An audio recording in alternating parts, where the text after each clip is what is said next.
are not so with turgid. I go to prepare a place for you, and if I go and prepare a place for you, I will come again and receive you unto myself. That's where I am. There ye may be also. And whither I go, ye know, and the way ye know. It's about time, man, because I'm ready to go home. I'm ready to get the kingdom. I'm ready to live. I'm ready to breathe fresh. I'm ready to have beautiful, pure women, okay? Not no strawberry harlots on this side. I'm ready to have children, man, you can vibe with, okay? Be around brothers. Be around the Lord himself, okay? I'm ready to go and visit places in the galaxy that we didn't know existed. All right, I'm ready to walk on sandy beaches, man, and explore the ocean floors. I'm ready to fly, okay? I'm ready to eat real food, okay? I'm ready to drive a chariot, man. All right, I'm ready to minister to the Lord and to be ministered to, man. Okay, I'm ready to worship Yahweh in its full entirety. Okay, I'm ready for it. We're ready, man. I'm ready to see angels and greet angels.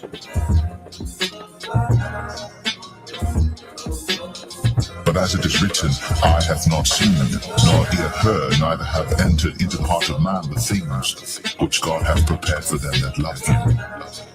But God hath revealed them unto us by his Spirit. But as it is written, eye hath not seen, nor ear heard, neither have entered into the heart of man the things which God hath prepared for them that love him. But God hath revealed them unto us by his Spirit.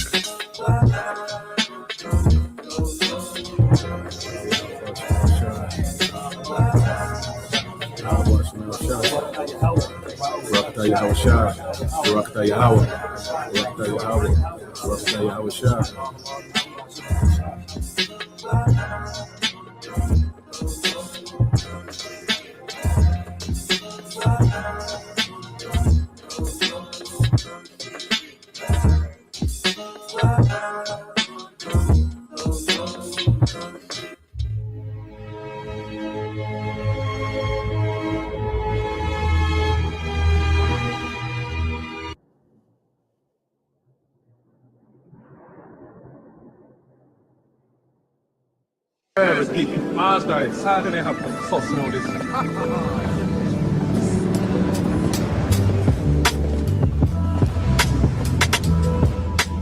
Spirit itself beareth witness with our spirit that we are the children of God.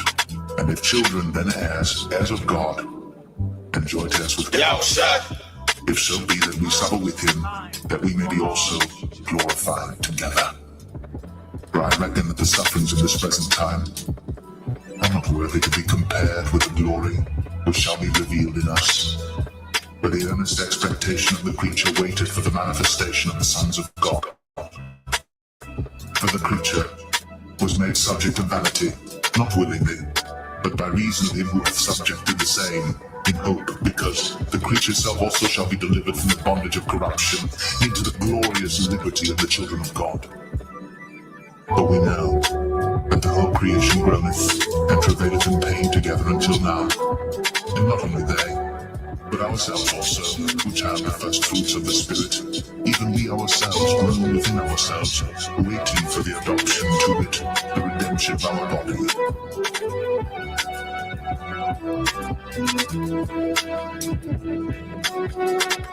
I will declare the decree. The Lord hath said unto me, Thou art my son. This day have I begotten thee. Ask of me, and I shall give thee the heathen for thine inheritance, and the uttermost part thou shalt dash them in pieces like a potter's vessel. Be wise now therefore, O ye kings, be instructed, ye judges of the earth.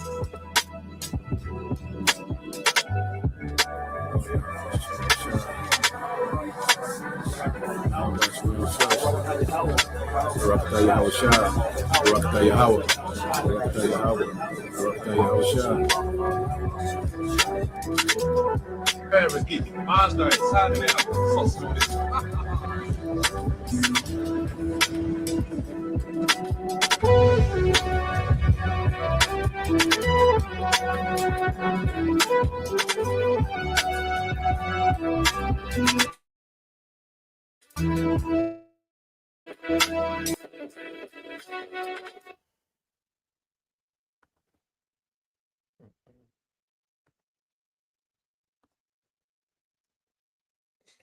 right, Shalom.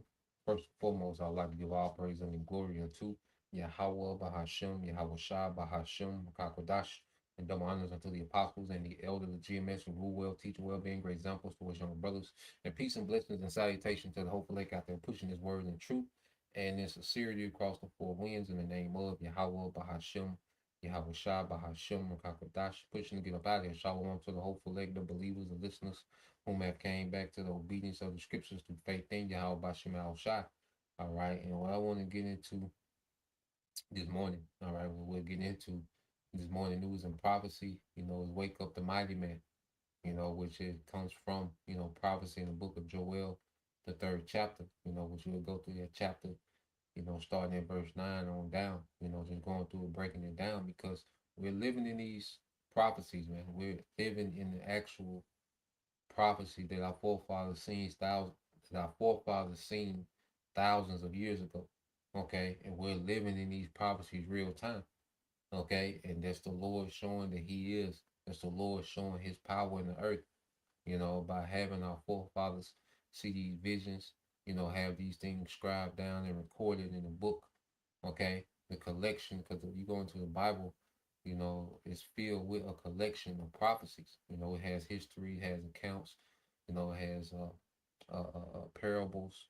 Okay, it has the gospel, the epistles. Okay, and all these things speak to the power of Yahweh Bashim Al Shai.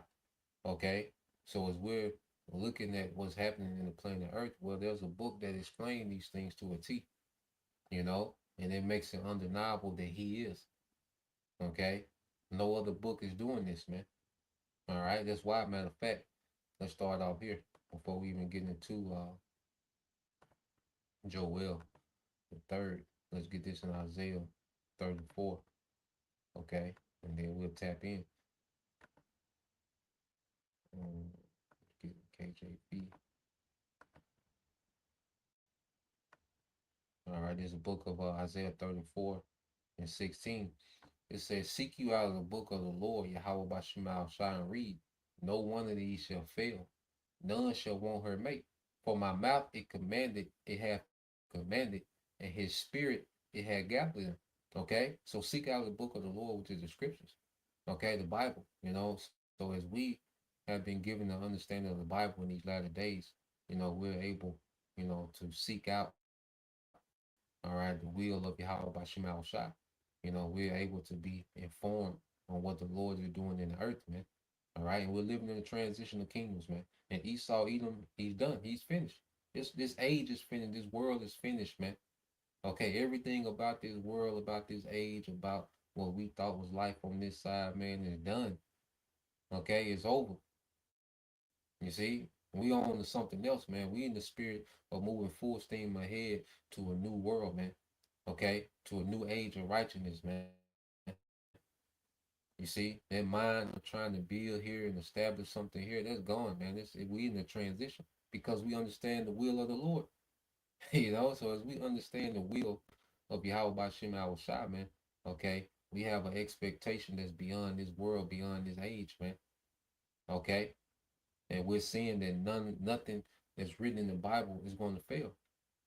Everything that was supposed to happen according to the scripture has already happened.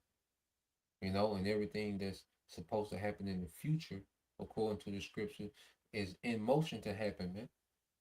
Because the last few prophecy is the MOTB, and when you speak of the MOTB, civil unrest and Jacob's trouble is included in that. Okay, the persecution of the prophet, all this surrounds this MOTB because we know when the devil pushes this MOTB, he wants to push a crisis. He wants to push civil unrest. He wants to push, famine. Okay, he's going to engineer these things. Certain engineered crisis. Then there's certain things the Lord gonna be doing. Okay, there's the So we know that surrounding the MOTB, that you're going to have the fulfillment of Jacob's trouble, famines, civil unrest, pestilence, okay, and the persecution of the prophets, man. You see? And then when it gets to the point to where he mandates this MOTB, this war is going to eventually go nuclear, man.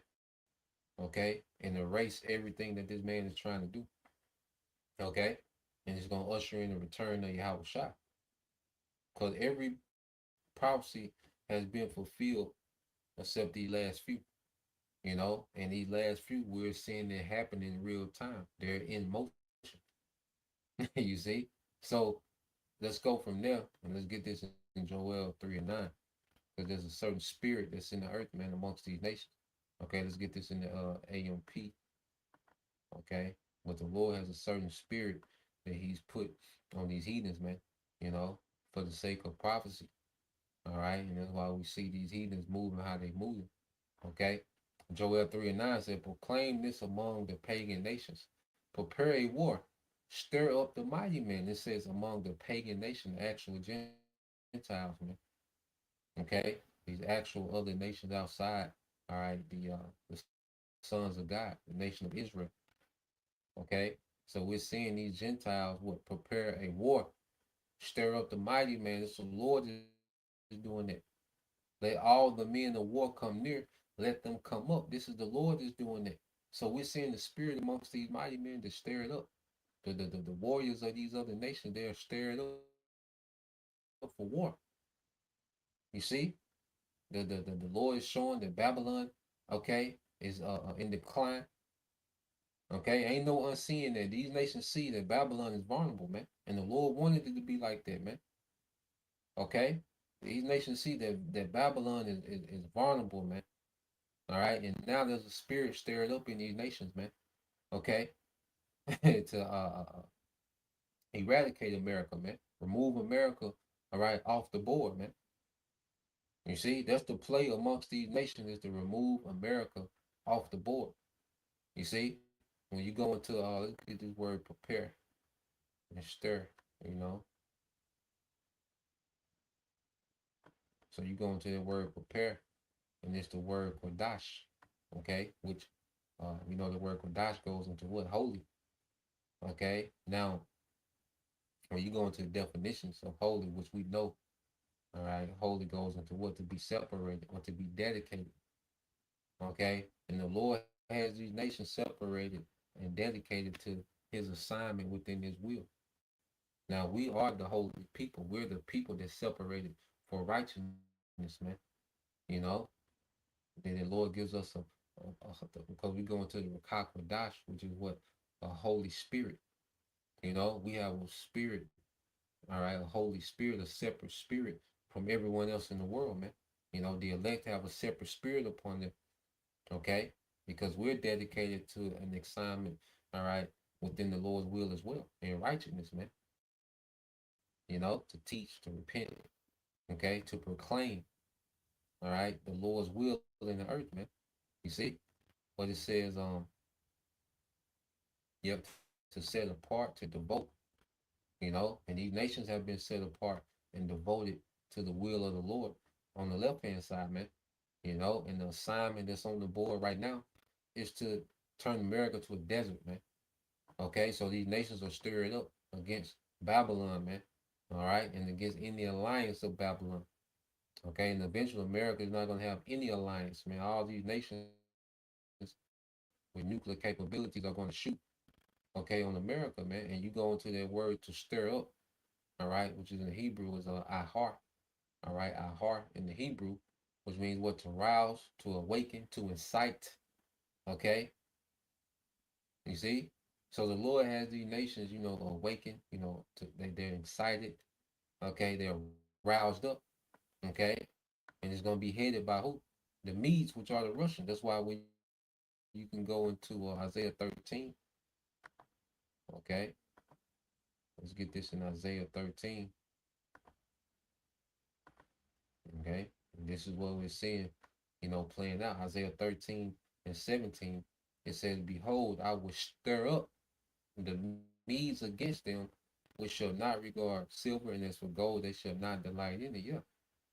You see? So the Medes, which are the Russians, which is the chief prince, all right, Magog in Ezekiel 38, they're stirred up. Okay, and these nations that are allied with Russia all are being stirred up, man. Okay, and you go into it, that word I will stir up is the same word. Okay, our heart, which is what? To arouse oneself, to be roused. Okay, to be excited. You see, these nations have been roused up, man, by the spirit of Yahweh Bashim al Shai to fulfill prophecy, man. Okay, there's no fear of these nations against Babylon. All right, go here to Isaiah 21. And we get this in the I think the NLT. Isaiah 21. Okay. Isaiah 21 and 2 says, I see a terrifying vision. I see the betrayer betraying, which is all right, America, and your destroyer destroying America, man, through his economy and his military, man. But the Lord has it to where America's all right, military and their economy doesn't have an effect on prophecy, man. You know, for the longest, all right, America has been able to um, dominate the earth, you know, through its military and its economy, this petrodollar system, man. Okay, but the Lord is setting it up to where it doesn't have an effect on these nations as it once has, and these nations are able to wage war despite sanctions. Okay, despite American military force. Okay, they're still able to wage war, man. You see, it says, "Go ahead, you Elamites, all right, Iran and Medes, Russia, attack and lay siege. I will make an end to all the groaning, all right, Babylon has caused." Okay, so no more of these nations just complaining, and going to the UN and complaining, and you see, dropping, statements of disapproval, okay, about America. No, they're taking action now. Now action is being taken. See, now they're beginning to talk with conventional war, and eventually this conventional war is going to go into a nuclear war, man. Okay, as we see this devil, you know, rolling out this new world order. Okay, as this war is constantly escalating, man. Okay, with more nations getting more directly involved. Okay, we are in the makings of a world war. Okay, on every region, on every hemisphere of the world is going to be affected by this war, man. Okay, so we're seeing this war expand, and it's all prophecy, man. Okay, so let's go back to Joel, the third chapter. It's back in the AMP. Okay, we just read down Joel 3 and 10. It says, "Beat your plowshares into swords and your pruning hooks into spears. Let the weak say I'm strong." Okay, and what we're seeing is nations that were considered irrelevant now. All right, they have weaponry. You see, to make a to to make noise now. Now these nations have weaponry. These nations that was once considered irrelevant, now they have the military technology, all right, to be effective in war. Okay, and who did that? The Lord. Okay, for the sake of prophecy, man. Hurry and come, all you surrounding nations, and gather yourselves there. Bring down, O Lord, your mighty ones, the angels, your warriors. Okay, because eventually, what Yahweh Shai and the angels are going to get into this war, man, and that's going to be the end of the war. You see, that's why you get to verse 12. It says, "What? Let the nations be stirred to action and come up to the valley of Jehoshaphat, which is Yahweh Shaphat, the place of Yahweh's judgment, man." Okay, in their region, that's the hotbed of all this contention. Okay, what they call the Middle East, which is really Western Asia. Okay, it said, "For there I will sit to judge and punish all the surrounding nations," and that's Yahweh Shai and the angels.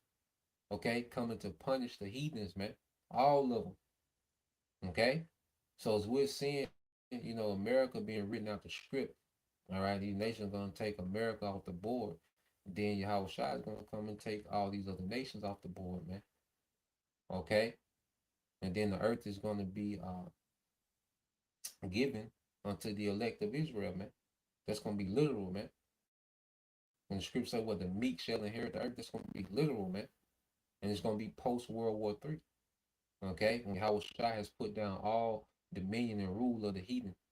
Okay, at the end of this war, it said, "Put in the sickle of judgment, for the harvest is ripe. Come tread the grapes, for the wine press is full, the vats overflow, for the wickedness of the people is great." Yeah, wickedness has reached a peak.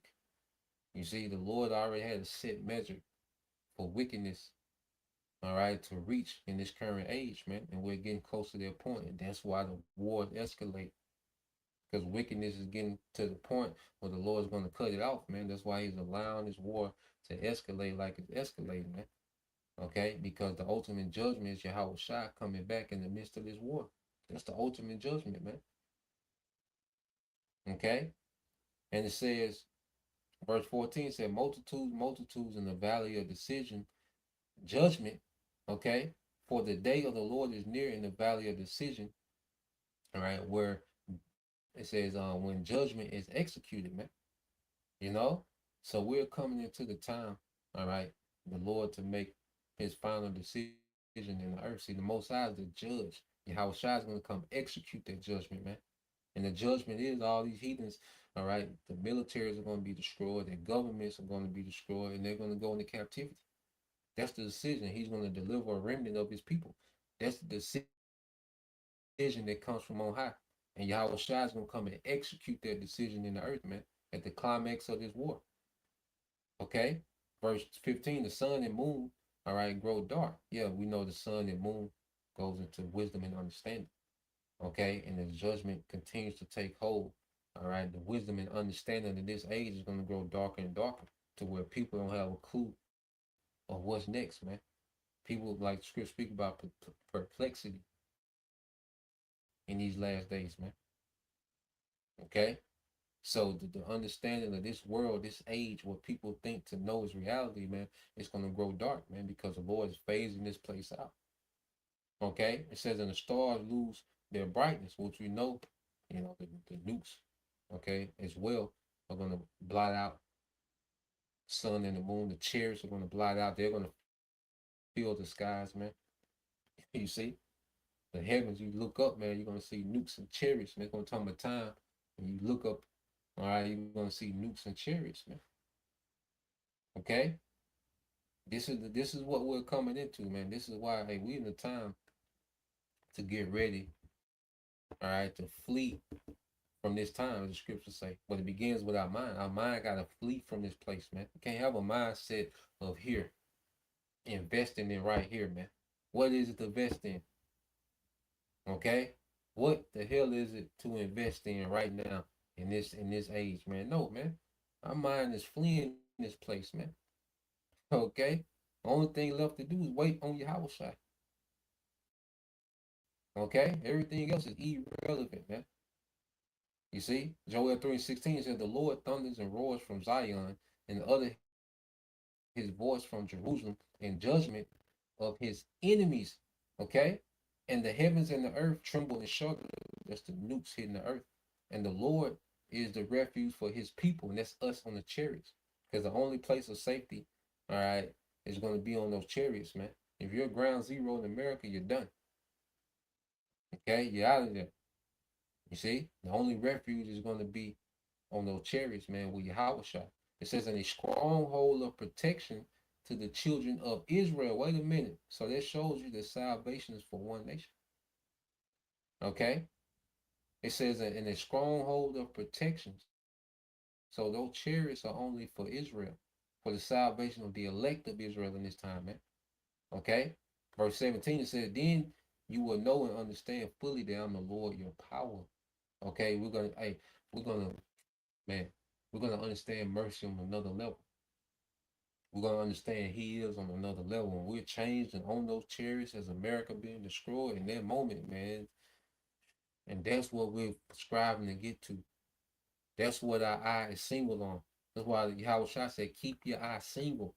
Don't have all these other distractions and trying to have this going on and that going on." Nah, man, our eye is single. Okay? To be on that chariot in those new bodies. watching America being destroyed, man, we're gonna fully know that He is, and that He is our power. Okay, it said, "Dwelling in Zion, my holy mountain, then Jerusalem will be holy, which is separate." Okay, this is going to be like, because the Lord, uh, only Israelites are going to be changed. Okay, we're made separate and different from all these other nations, man. Okay, and when we come back down into the earth, you see, it's only going to be Israelites. Okay, dwelling in that land, man. You see, these heathens will only be there to build it up. Okay, but as far as dwelling in that land, and then they're going to know this is the land of Israel. The true Israelites are back. Okay, we're not going to have to, all right, debate. When we come out those chairs, we're not coming to debate the heathen who we are, man. It's going to be known. Okay, it says, "And strangers who do not belong, you other nations, will no longer pass through it," which means we'll never be conquered again. You know, heathens won't be able, all right, to conquer us and have their way with our land. You know, that'll never happen again. This is that last captivity. We need last moments of captivity, and then we're released forever, man. Okay, we've been in all these different captivities throughout, history, and now we're in the last moments of our final captivity, man. Ezekiel, Lamentations 4, 21, 22. You see, it says, "In that day the mountains will drop with sweet wine," all right, and that's the mountains of Israel, the government of Zion, Yahweh Shai, and the first fruits. Okay, and that sweet wine is going to be the doctrine of righteousness, man, the law, statutes, and commandments, the wisdom of Yahweh Bashim al Shai. And the hills will flow with milk, and the brooks of the riverbeds of Judah will flow with water, and a fountain will go out from the house of the Lord Yahweh Bashim al Shai to water the desert valley of Shittim. And that goes into, when the Lord establishes, Yahweh Shai establishes the throne of David. Those first fruits make up that governing body. All right, that's going to be the new global government in the world. Okay, and from that government is going to drop down, all right, true wisdom, the law, statutes, and commandments, righteous doctrine, man. Okay, which is going to flow throughout the world. You see, it's going to it's going to flow from the mountain of Israel and become a standard throughout the whole world. Okay, that's what's getting ready to happen post World War III. So as we're going into World War III, this is what it's all leading to, man. That's why we have a vision beyond, okay, to right now. You see, we finna get to the other side, man. Okay, and every day we're becoming more and more dead to this side and more alive to what Yahweh Shai is getting ready to bring. Okay, it says Egypt will become a waste. America, all right, ran by who? And Edom will become a desolate wilderness because of the violence against the children of Judah, in whose land they have shed innocent blood, man. In this war, the Lord's going to take vengeance for his people. Okay, against you Edomites, man. Okay, and against you other nations as well, but it begins with you Edomites, which you're going to receive the brunt of the judgment, okay, of the Lord. Verse 3, it says, "But Judah shall be inhabited forever, and Jerusalem from generation to generation, and I shall avenge their blood which I have not avenged, for the Lord Yahweh Bashim al Shai dwells in Zion, man." So this war is a part of the Lord's big payback, okay, to Esau and these heathens, man.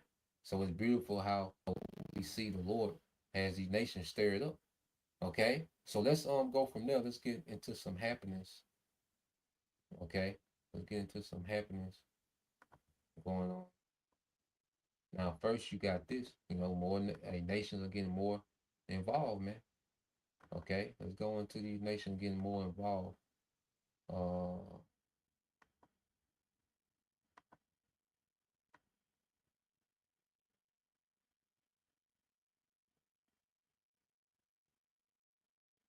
let's go here. We've been speaking of let's play these two. Let's get this one first.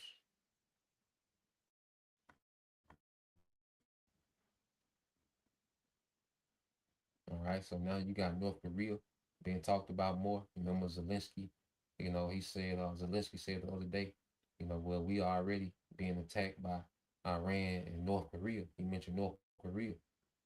Okay, so now let's play this, and it goes into North Korea's involvement in this Russian-Ukraine war. And all these wars and conflicts are just going to merge together. They're going to overlap and merge together and become a world war. Okay, so let's play this.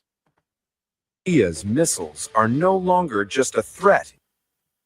North Korea's missiles are no longer just a threat in East Asia. They are now moving closer to the battlefields of Europe. That could mark a major escalation in the Ukraine war, preparing to deploy an entire ballistic missile unit to Western Russia, bringing Pyongyang's military even deeper into Moscow's war effort. The explosive claim was made by Ukraine's main Directorate of Intelligence. According to intelligence official Andriy Chernyak, Russia plans to station a North Korean missile unit comprising around 90 personnel in the western Russian region of Voronezh, where it would operate alongside Russia's 112th Missile Brigade. Chernyak said the planned deployment could eventually include 120 North Korean ballistic missiles and 6 mobile launchers. He also claimed that Pyongyang has already delivered another batch of 40 KN-23 and KN-24 ballistic missiles to Russia. However, he said the final size and configuration of the deployment will be decided during high-level talks between Moscow and Pyongyang next month. Exactly what role North Korean personnel would play in Russian missile operations remains unclear. But if confirmed, it would represent one of the most significant expansions yet of military cooperation between Russia and North Korea. The reported deployment comes just days after Russia allegedly fired 2 North Korean-made ballistic missiles at Ukraine for the first time since last year. Since late 2023, Moscow has launched dozens of North Korean missiles against Ukrainian targets. But deploying an actual North Korean missile unit inside Russia would take that partnership to an entirely new level. For Ukraine, the timing could hardly be worse. Kyiv is facing a critical shortage of air defense interceptors as Russia continues to intensify missile and drone attacks. President Volodymyr Zelensky has repeatedly appealed to the United States for additional Patriot air defense systems. So far, President Donald Trump has not publicly committed to supplying more Patriot batteries. North Korea has emerged as one of Russia's closest military partners since Moscow launched its full-scale invasion of Ukraine in 2022. The two countries signed a mutual defense pact in 2024, further cementing their strategic partnership. According to Ukrainian officials, Pyongyang used ballistic missiles and around 14,000 troops to support Russian operations, including fighting in the Kursk region. Last week, Ukrainian authorities said a North Korean ballistic missile struck a residential home in the central Ukrainian village of Radushne, at least 5 members of the same family. In Radushne, the Russians used a missile from North Korea in a long time.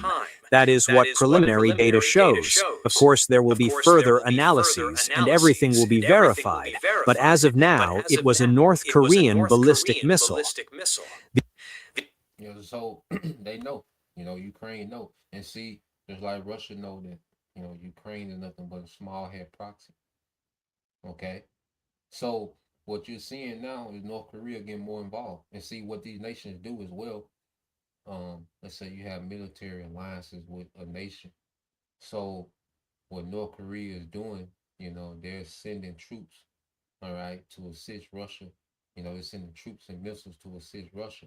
And what's happening, these troops is getting battlefield experience, because there's nothing like actual war, to test your troops, to get your troops battlefield experience and and to test your weaponry in real war scenarios. So you're seeing, all right, these nations in the background, sending troops and weapons to the battlefield, to get their soldiers battlefield experience. And these soldiers that, are on the battlefield, when they come back to their country, these become the officers of the rest of the soldiers, the sergeants, the lieutenants, the colonels, or the rest of the soldiers, because now they have battlefield experience to lead men into battle. Okay? So these nations are just preparing themselves for this big brawl for it all, man. Okay? And they're sending this weaponry to test it on the battlefield. So North Korea is engaged into this war. And they're getting more and more engaged as this war, all right, drags on. Okay? And then the small hatch know it, Ukraine know it. Okay? So it's just you're gonna see more nations get pulled in, and you're gonna see another nation is gonna be mentioned, in this video as well. So let's play this. The alliance of Moscow bastards with the mad regime in North Korea for missiles, for the North Korean contingent here in Europe on our borders, and for the killing of our Ukrainian children. This is not the first warning from Kyiv. Earlier, President Volodymyr Zelensky claimed Russia is preparing to bring another 30,000 North Korean troops into the war. He also alleged that preparations have been underway in Russia's Voronezh region since June to receive the new contingent.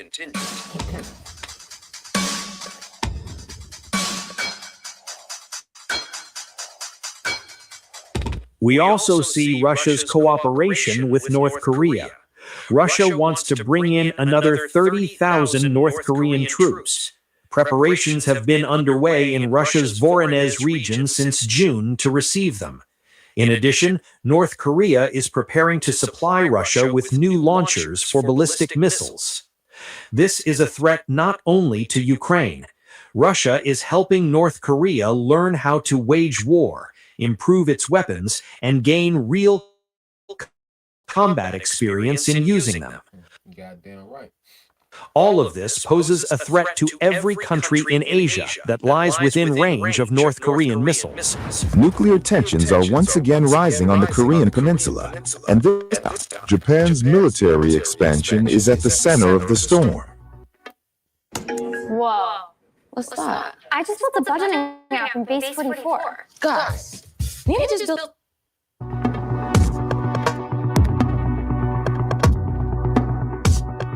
North Korean leader Kim Jong-un's influential sister, Kim Yo-jong, has issued a chilling warning to Japan after Tokyo test-fired a US-made Tomahawk cruise missile. In a statement carried by North Korea's state media, KCNA, Kim warned that Pyongyang would adopt additional military options in response to what she described as Japan's transformation into a military power. Kim branded Japan a war criminal state, accusing Tokyo of exploiting the current geopolitical turmoil to rapidly expand its military capabilities. She alleged that Japan is abandoning its post-war defensive doctrine and transforming its self-defense forces into a military capable of launching preemptive strikes and conducting overseas combat operations. But Tokyo was not the only target of her criticism. Kim also accused the United States of fueling Japan's military buildup by supplying Tomahawk cruise missiles, modifying Japanese naval vessels to operate them, and supporting Tokyo's missile testing program. The U.S. is behind these dangerous military moves by Japan, she alleged. Kim warned that North Korea would respond in ways that would make Japan feel that its security has been exposed to greater danger. In one of her strongest warnings to Tokyo in recent months, she declared, "We should make it regret." Kim, who heads the Information and Policy Records Department of North Korea's ruling Workers' Party, said Japan's growing arsenal of long-range strike weapons places North Korea and other neighboring countries within striking distance. She added that Pyongyang will set up additional military options, though she did not elaborate on what those measures could involve. Yeah, man. So now you have Japan, they tested an American Tomahawk missile, and Kim Jong's sister, told them basically nigga, what y'all preparing for? Like what y'all on?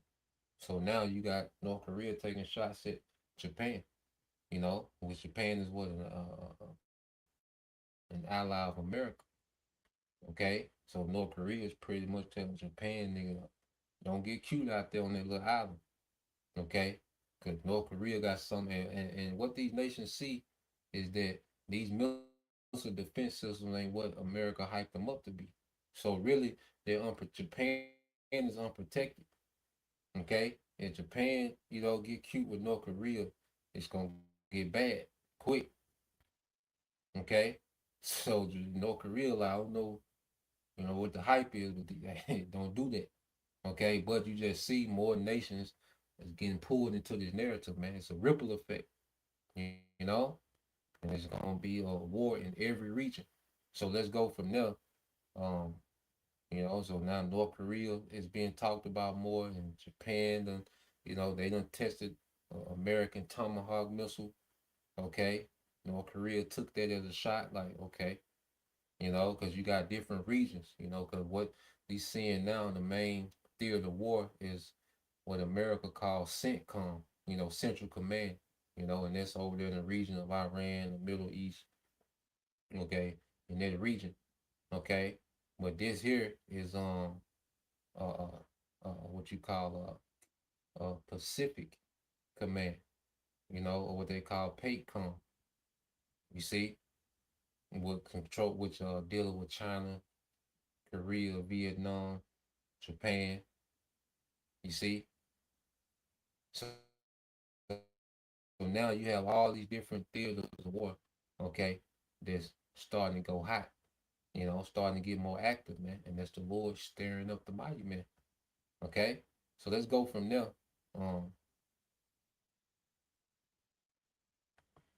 Let's get this one here.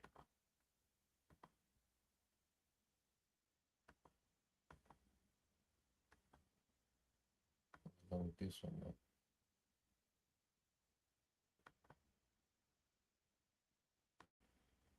A couple more.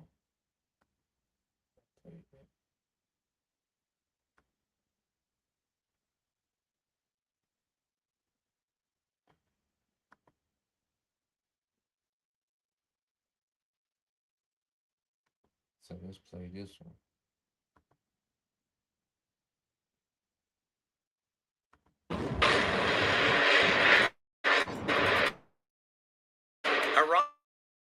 Iran says its Air Force carried out far more than a retaliatory bombing mission when two Su. According to Iranian military officials, the operation demonstrated the country's ability to rapidly organize, launch, and execute a complex deep penetration strike just 2 days after suffering devastating attacks that killed senior commanders and civilians.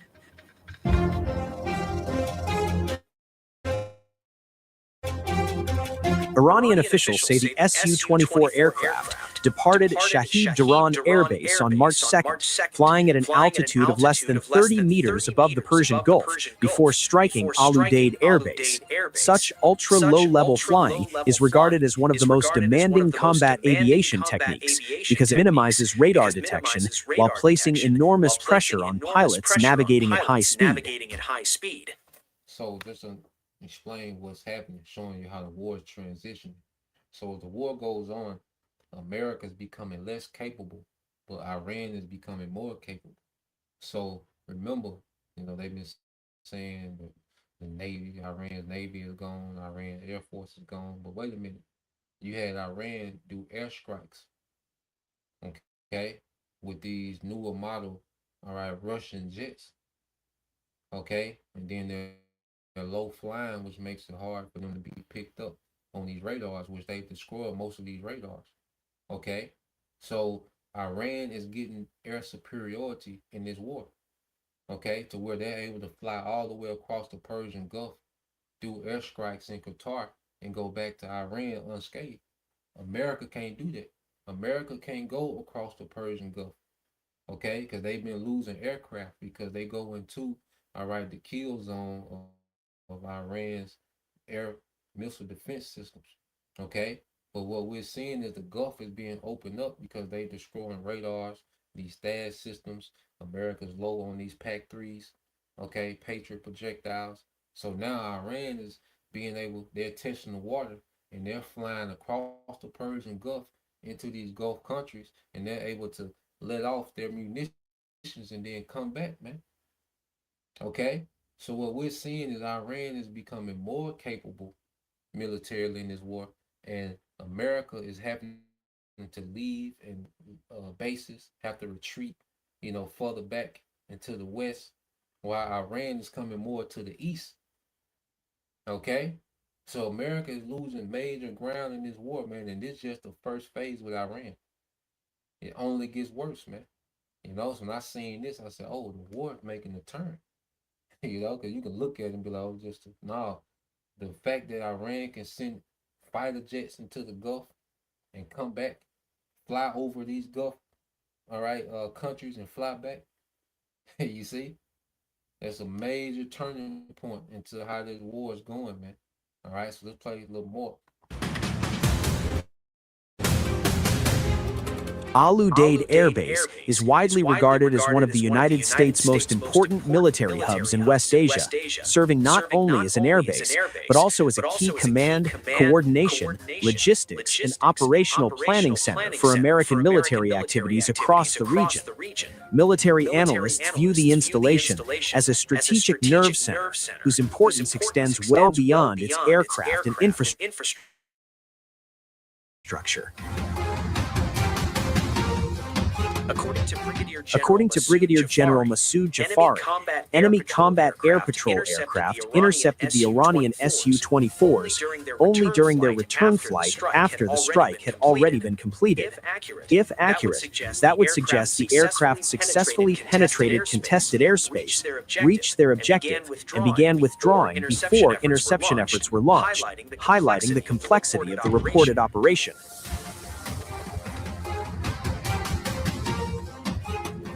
Iranian officials argue that the mission's greatest significance was not the strike itself, but the speed with which it was carried out after a major attack on the country. They say it reflected preserved command cohesion, sustained operational readiness, and the ability to continue military operations under crisis conditions, while signaling that combat effectiveness depends not only on aircraft numbers, but also on planning, decision-making, and the capacity to maintain operational momentum.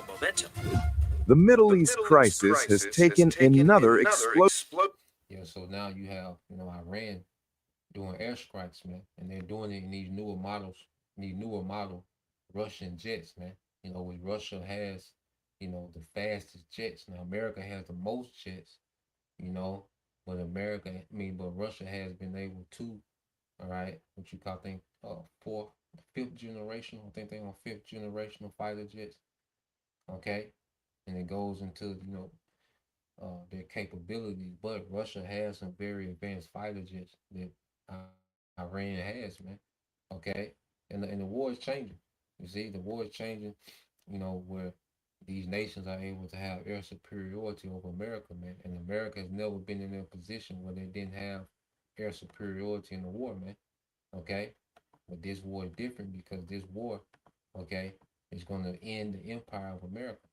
And it's going to end these heathens altogether, okay? But the first phase of this war is about taking America off the board, man. So we're going to continue to see everything work, all right, against America in this war, man, okay?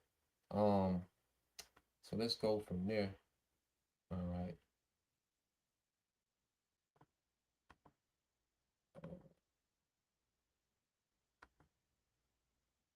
Because now you even have, Turkey, okay? You're starting to hear about them more and more, okay? So let's play a little bit of this concerning Turkey, because they're a NATO country, but they're gonna flip according to prophecy, man. And it just shows you that prophecy triumphs these agreements, okay, and these little contracts and alliances that these nations have with one another, okay? Prophecy reigns supreme. So let's play this. A stunning geopolitical twist is unfolding in the Middle East. with a key NATO member now reportedly preparing to host critical Hamas operations.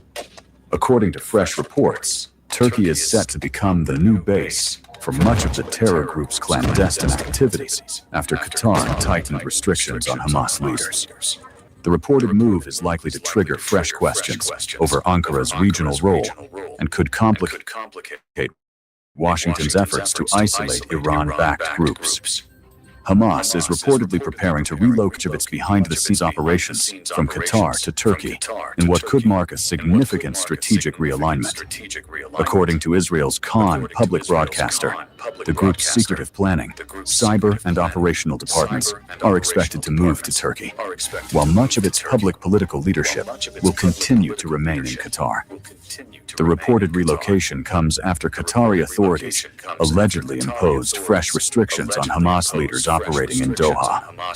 Under the new directives, senior Hamas officials must now seek official approval before holding meetings in the Qatari capital, reflecting growing direction. Reports suggest Qatar became increasingly dissatisfied after Hamas selected Khalil al-Hayya as its new leader, a figure widely viewed as being closer to Iran than to the Muslim Brotherhood. Palestinian sources cited by Khan News claim the restrictions were intended as a warning after Hamas chose a leadership path that aligned more closely with Tehran's regional influence. Yeah, man, and that's the main point of that video, just to show, how Turkey is swaying towards the alliance of Iran and Russia, man. Ezekiel 38,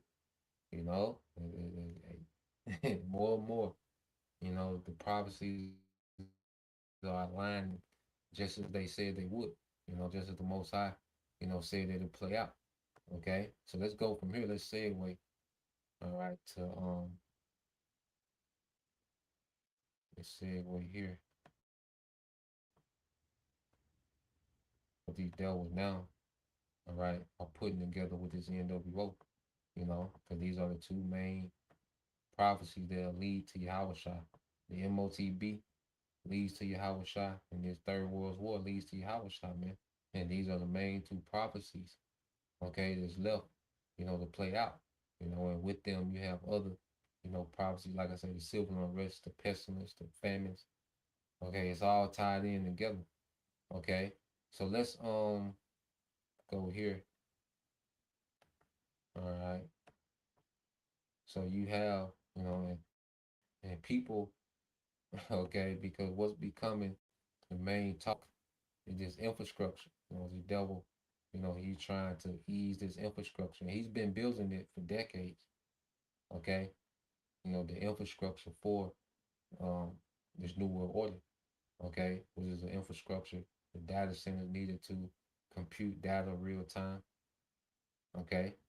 Because as he wants to merge people with technology, well, he needs to be able to compute this data, all right, real time, dealing with facial recognition, okay, this new economy, which is going to be a digital currency, okay, and then to be able to, have programmable money, where he needs a lot of computing power, and that's why we see an uptick in data centers, okay, and to be able to monitor everything, he needs what? All right, surveillance infrastructure. That's why we see an uptick in the flop.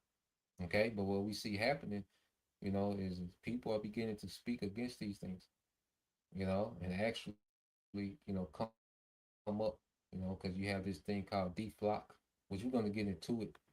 I got to pull it up. Okay, but let's play this. Just dealing with flop. Yeah, brother got some precepts too.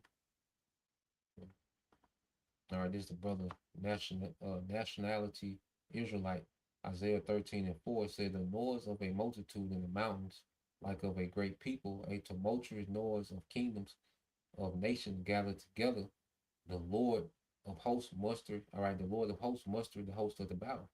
And that's these great people are these nukes, because what we're seeing with this war, all right, We know eventually it's going to go nuclear. We're just seeing conventional war and nations being added to the war, but eventually it's going to go nuclear, and it's the Lord that's mustering the battle. All right, it's the Lord that's agitating these nations to get involved in this war. Okay, and it says they come from a far country. All right, from the ends of heaven, yeah, from the eastern hemisphere. You know, these missiles are gonna come from the eastern hemisphere, man, over here into the western hemisphere. You know, the scriptures speak about the arrow shot to the end of the earth.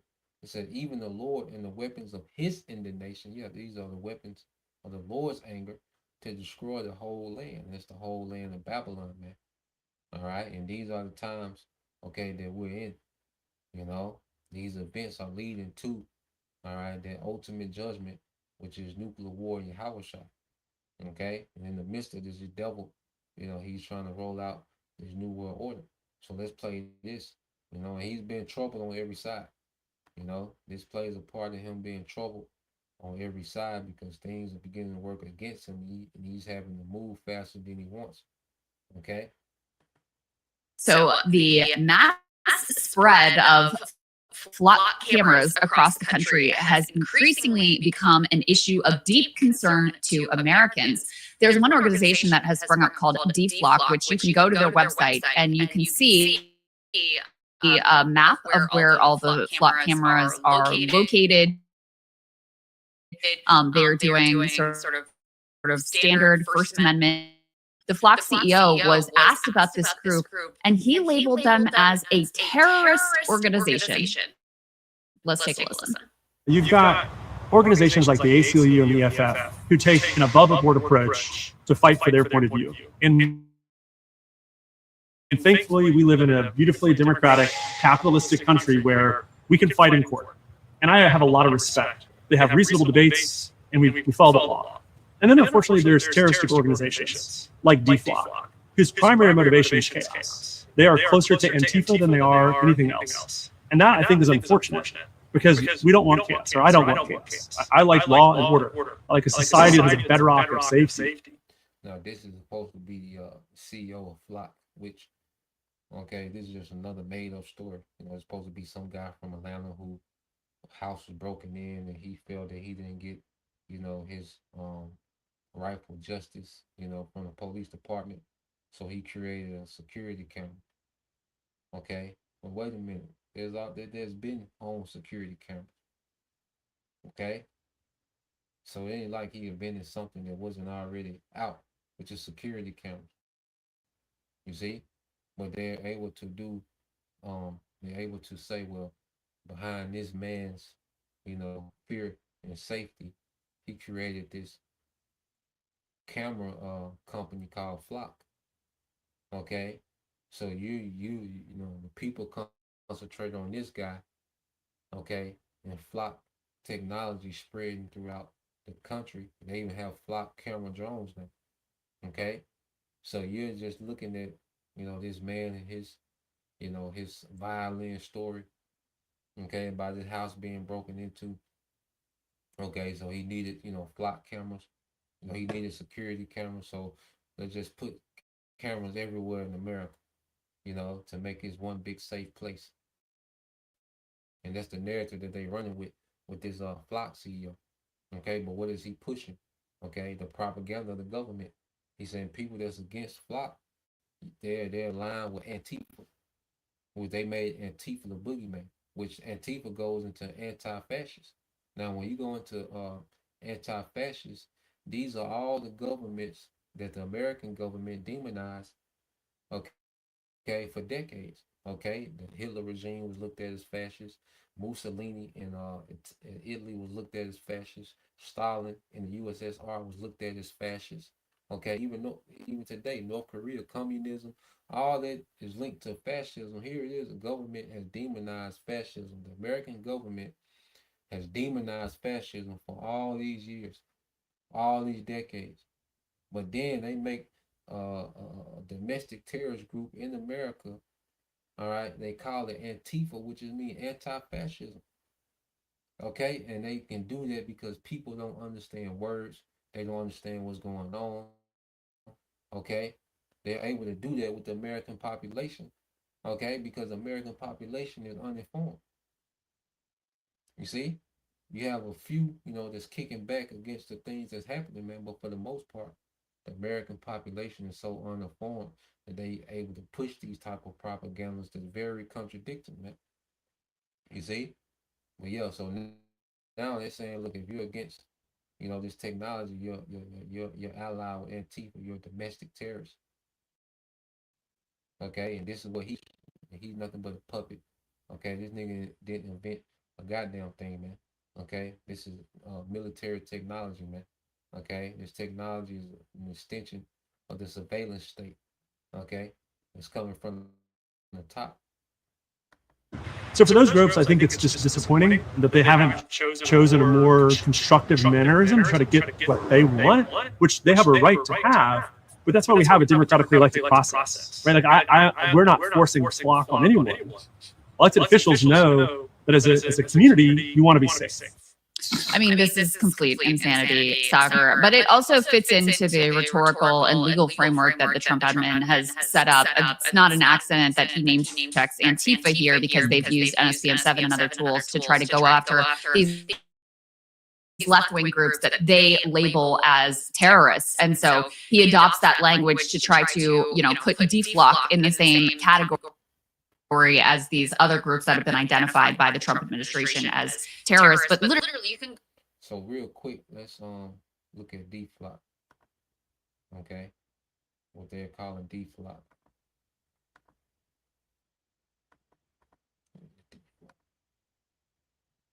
All right.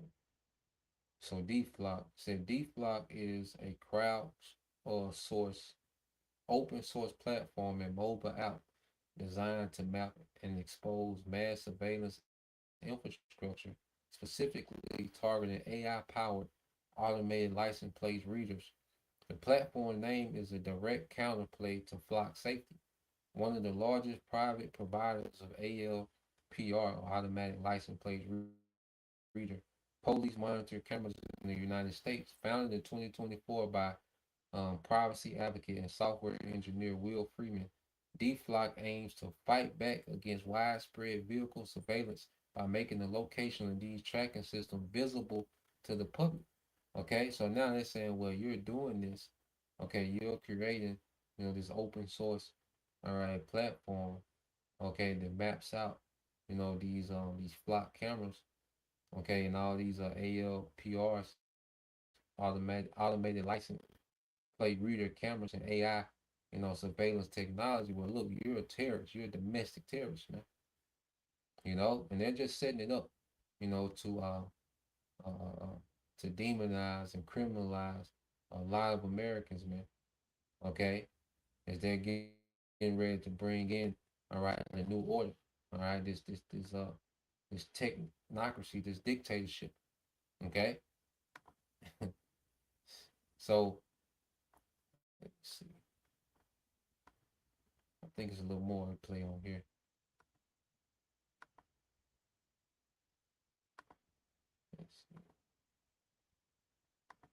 Go to their website. Says, welcome to DFLOC, an open source project mapping license plate readers. Like that's just a basic service and advocacy group that is, being provided to the public so that they can push back on what's happening in their communities where they've had very little say. I think this is absolutely insane, and it's pretty obvious that this CEO, first of all, DFLOC is a nonprofit organization. So if you're going to say that it's, terroristic or whatever, frankly, they should be able to sue if they want to, because, you can't just be saying, genuinely, I mean, like, that's an actual term which has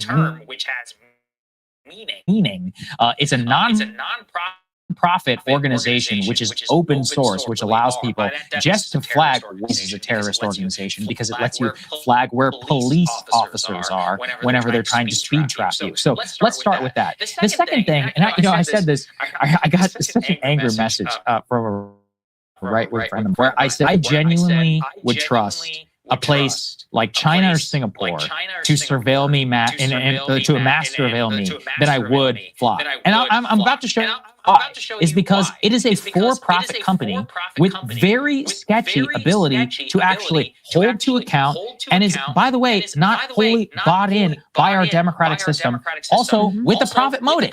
Okay, so you put those three things together, and oh, lo and behold, you have problems that befall all American institutions. Let's go and put this next one up here on a screen. In one California town, Flock misread license plates in 71% of the alerts that it sent to police. Summer 2024, police called a man to discuss a persistent problems license plate. The city's AI-powered license plate reader, made up by Flock, had repeatedly misread the plate. 6 times they had sent alerts to the Roseville Police Department identifying the vehicle as stolen or used in a felony crime. Police could see that the Flock software kept confusing 9 for an 8. The car owner said he would take off his license plate cover, and soon after, it happened again. So this guy is getting harassed by the police because the AI license plate reader is not, is not reading his plate correctly. Now, again, if you're going to pay this company all this money, you're going to mount all these cameras in public and at the very least say, could it work? And yet, in this case, it's not working. Oh, second one is that we also know about institutional misuse and abuse. This also happened many times with the NSA with their warrantless spying program. Let's put this one up here on the screen. How rogue officers turned a nationwide camera network into a tool for stalking. Yeah, and that's been, ongoing. Several, police officers that have access to the flock, have turned into a, personal stalking tool, for their wives and ex-wives and, madness, man. Okay? Well, it doesn't show you that the madness of this infrastructure that this devil, is rolling out, man. And it's gonna be met with backlash, and eventually Esau gonna have to come, with all right, the iron fist in America, man. To force people on board, okay, and eradicate, all right. And, that's why he demonizing those that are against it, so he can be justified, in removal, forced removal, okay. Because there's a depopulation agenda. It's a heavy depopulation agenda, in America, man. Okay, you Americans, you can buckle up, okay. And then we say, well, aren't y'all in America? Yeah, but see, we got Yahweh Bashem Al Shai. You see, we got promised provisions and protections in the midst of this, man. Okay, but you Americans, man, you can get it. You can get ready, man. Okay, and let's go here real quick. Okay, because if they're doing the infrastructure for flock, all right, they're getting ready to switch over, the money system. You see, so let's see, let's play a few minutes of this as well.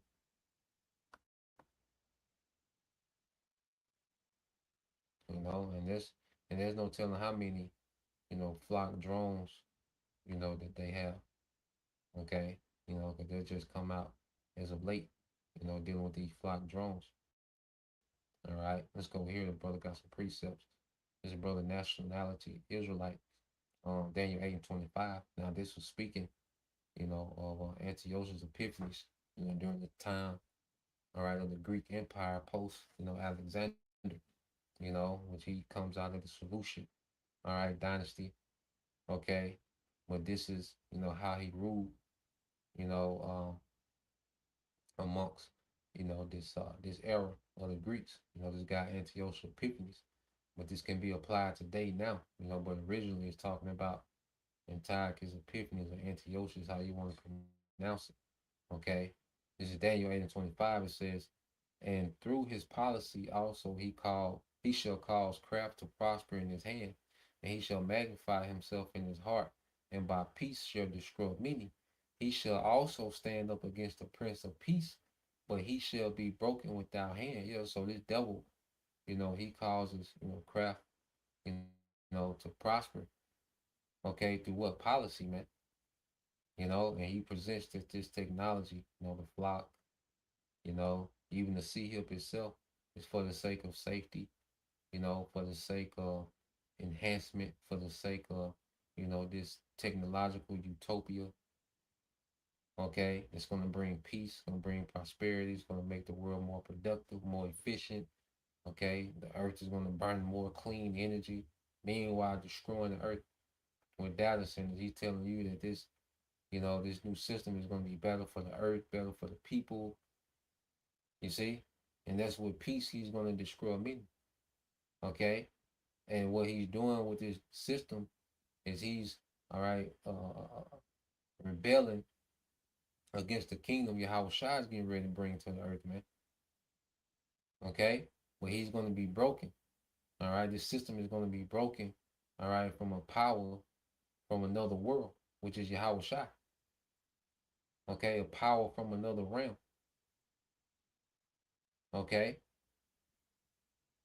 you see, because eventually this was Antiochus when he says he shall stand up against the prince of princes. This was him, going against the high priest. Okay, it was under Antiochus where Ananias, the righteous high priest was killed. Okay, but in this time we know it's going to be Yahweh Shai, the King of Kings, that's going to break this man without hand.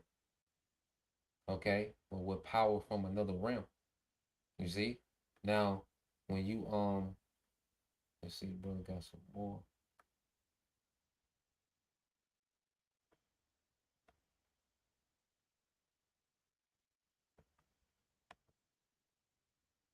This is the brother nationality. All right, Israelite. Job 20 and 22, it says, in the fullness of his sufficiency, he shall be in straits. Every hand of the wicked shall come upon him. So in the fullness of his sufficiency, when he has, all these things, in place, the data centers, okay, the surveillance cameras, the infrastructure for, you know, a digital economy, because the infrastructure for a digital economy is already here. He just has to make things mandate. First he has to bring amongst crisis because he wants to depopulate first. And he wants to instill fear, which gives him more control. He wants people to be in perplexity, which gives him more control. You see, to roll out this agenda. You see, but as this devil has these things in place, he's finding himself in scrapes. Certain things are backfiring. He's being rushed. Okay, so in every hand of the wicked, which the Hebrew word for wicked is amal, which goes in what to the laborer. Okay, and you have this major revolt with the working class, man. In America and all these other EU nations. You see, it says when he is about to fill his belly, the Most High shall cast the fury of his wrath upon him, and shall rain upon him while he is eating. Okay, so this devil is going to get to a certain point when the Lord is going to unleash nothing but fury on Esau and these heathens, man. But beginning with Esau. Okay, so as the devil gets closer to his new world order, he's just getting closer to the fury of Yahweh Bashim Al Shai. Okay, as he gets close to the new world order, all the devil is doing is getting close to that fury that the Lord's going to unleash on his ass, man. Through this war going nuclear and the return of Yahweh Shai, okay, which is the climax of the Lord's fury, okay, against his kingdom and against his age. You see, so let's play a little bit of this. This is being built by the central bankers and the people who own and operate the central banks in the Western world. And the way to understand it at the highest level is to appreciate that once the Federal Reserve went into 1913, it created a balance of power between the banks running monetary policy and the people's elected representatives running fiscal policy and the executive branch enforcing. So you had this balance of power between the people's representatives and the central bank. What is happening using digital technology is moving to fiscal policy. So we've been told that the American Revolution was fought over taxation with or without representation. What we're talking about when you give central bankers control of fiscal policy is taxation without representation, but complete financial transaction control. So many people say, well, what is that? You know what happened to the Canadian truckers. Their bank accounts were turned off, their transactions were blocked, the people who supported them were blocked. So we're talking about affecting day-to-day control through a financial mechanism. So how does this happen? How do the central bankers build an infrastructure that will let them take over fiscal policy? There are three legs to the digital control grid, and what you need to do is understand them independently, but then how they work together. The first is programmable money, money that can be programmed and can be used centrally to make rules and enforce them centrally without a human chain of command in the middle. Second is a digital ID, because it's very important if I'm going to implement control through digital mechanisms. I need to make sure you're you and Catherine's Catherine. So you need a very high quality digital identification system, which is interoperable globally. And then the third thing you need is the data centers. You need the AI to process enormous amounts of data, and you need all the cameras and other items, including satellites, that you need for surveillance. So essentially, you're creating a system that can do surveillance. I can track where you're going and what you're doing and how you're using and spending your money and your time and your resources. And then I can use that data to create incentive systems that encourage you to do what I want and discourage you from, doing what I don't want you to do, and including essentially threatening to turn off your money unless you do exactly as you're told. And so literally, if this goes into full force, you're talking about moving into a slavery system where your life can be controlled by people who make the rules very centrally and enforce them centrally, bypassing all the current, both the legislature and the courts, and stripping you of any constitutional rights or property rights. So now what they're doing is they're not going to use CBDCs in the United States. What they're planning on doing is coming out with stable coins and digital tokens that are programmable in the same way. It's a public-private partnership, and it's much more terrifying than CBDCs because you have complete non-accountability. If you remember the Twitter government model on censorship, Twitter's saying we're a private company, we're not a government, we're not held to that standard, and the government's telling them what to do, but from behind the scenes, but the government says it's not us, they're a private company that can do whatever they want. So now we're talking about using digital tokens and stablecoins in a public-private partnership like that, which to me is much more frightening. A central bank issuing a central bank digital currency has legal obligations to the Congress, it has legal obligations to the citizens, and it can be required to disclose all sorts of information. In the public-private partnerships that are coming into fruition under the Genius Act, the Clarity Act, and some of the other arrangements, these private parties don't begin to have the same obligation to the citizens that a central bank would. So if you look at the model we're proceeding with in the United States, to me, it's much more frightening than a CBDC. Here's the reality, right? So, like she said, the main three things you need, is programmable money, which is a digital currency. All right. You need the infrastructure, the data centers, okay, and the surveillance infrastructure, okay, and you need what? Digital identity, okay, and all those things are going to be within what? The C-HIP, okay, those three,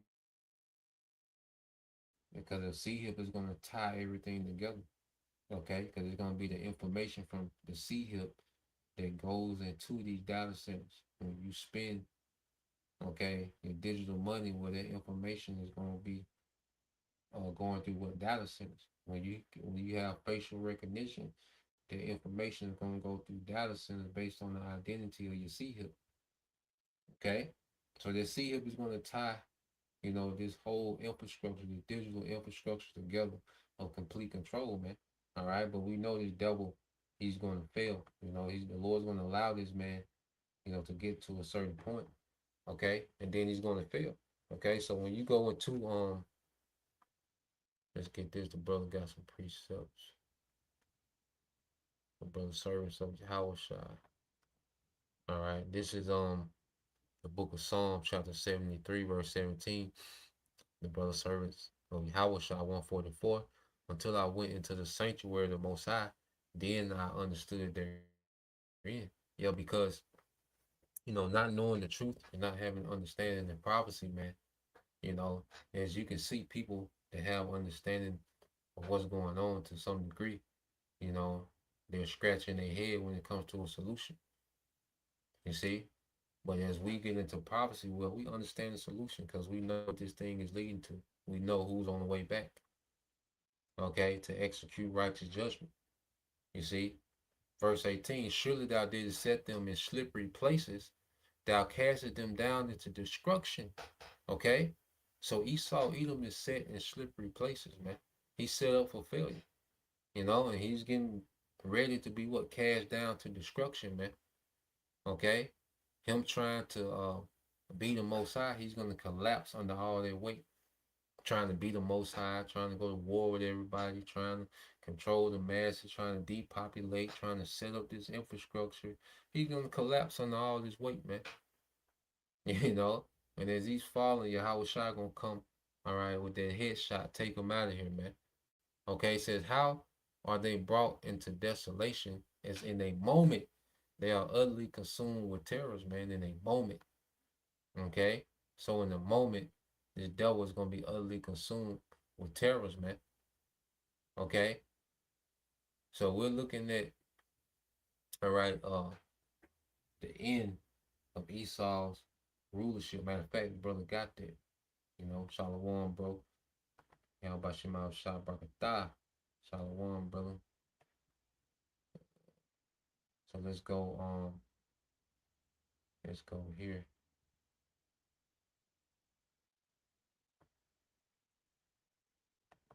The brother got this. Yeah, this is another from the brother servant. So Yahweh Shah 144 in Job 25, it says that the triumph, all right, that the triumphing of the wicked is short and the joy of the hypocrite but for a moment. Okay? So we're in this short moment of the hypocrite Esau Edom, you know, because the hypocrite goes into an actor.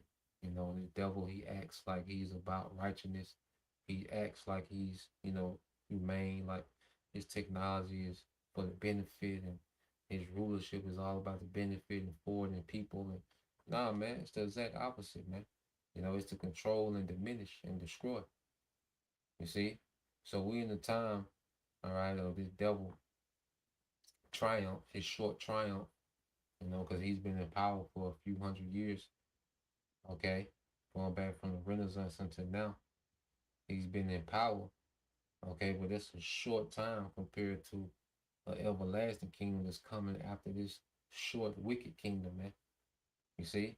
There's a brother Yashima tribe of Judah.